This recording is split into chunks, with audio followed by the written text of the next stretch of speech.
नमस्कार दोस्तों, कैसे हैं आप। आशा करते हैं आप सभी अच्छे होंगे। दोस्तों, एक बहुत ही खूबसूरत कहानी के साथ। एक बार की बात है, महाराज अकबर ने अपने दरबारियों से पूछा, दरबार में पूछा कि अगर कोई नालायक और बदतमीज़ व्यक्ति उनके सामने आ जाए तो उसके साथ कैसा व्यवहार करना चाहिए। दरबारियों ने अलग अलग उत्तर दिए। किसी ने कहा कि उसे मार कर भगा देना चाहिए, तो किसी ने कहा उसे जेल कर देनी चाहिए, जेल में बंद कर देना चाहिए। चर्चा चली रही थी चर्चा चली रही थी तभी बातचीत चली रही थी तभी बीरबल आ गए। बीरबल आए और तब महाराज अकबर ने बीरबल के सामने अपना प्रश्न रखा। तब बीरबल ने कहा कि महाराज, यह तो बहुत ही गंभीर प्रश्न है, यह तो बहुत गंभीर प्रश्न है। इसके उत्तर के लिए इसके उत्तर की खोज करने के लिए मुझे पूरा एक दिन चाहिए। मैं कल इसका उत्तर आपको बताऊंगा। महाराज भी मान गए।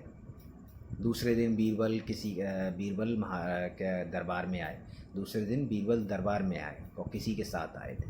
तो उन्होंने कहा और देखा कि जो व्यक्ति आया था उनके साथ, वो नंगे पैर, नंगे सिर, एक चादर फटी सी अपने शरीर पर पहने हुए था।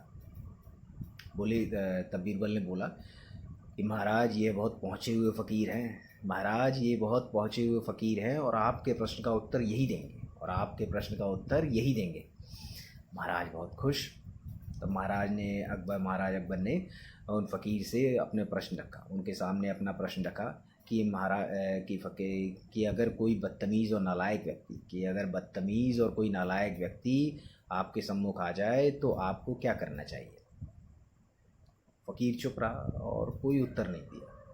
महाराज को लगा कि ये प्रश्न शायद फ़कीर को समझ में नहीं आया।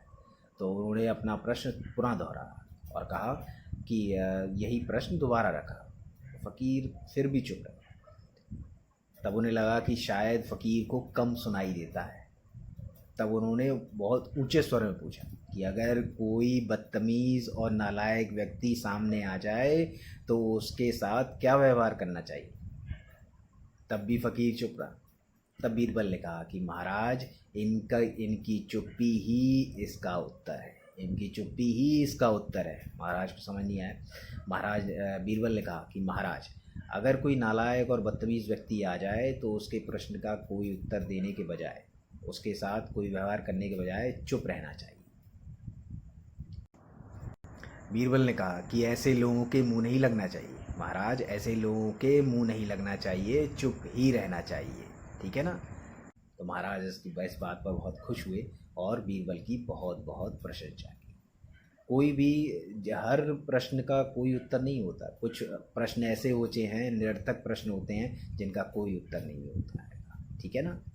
आशा करते हैं ये कहानी आपको अच्छी लगी होगी। मिलते हैं फिर नई कहानी के साथ। नमस्कार।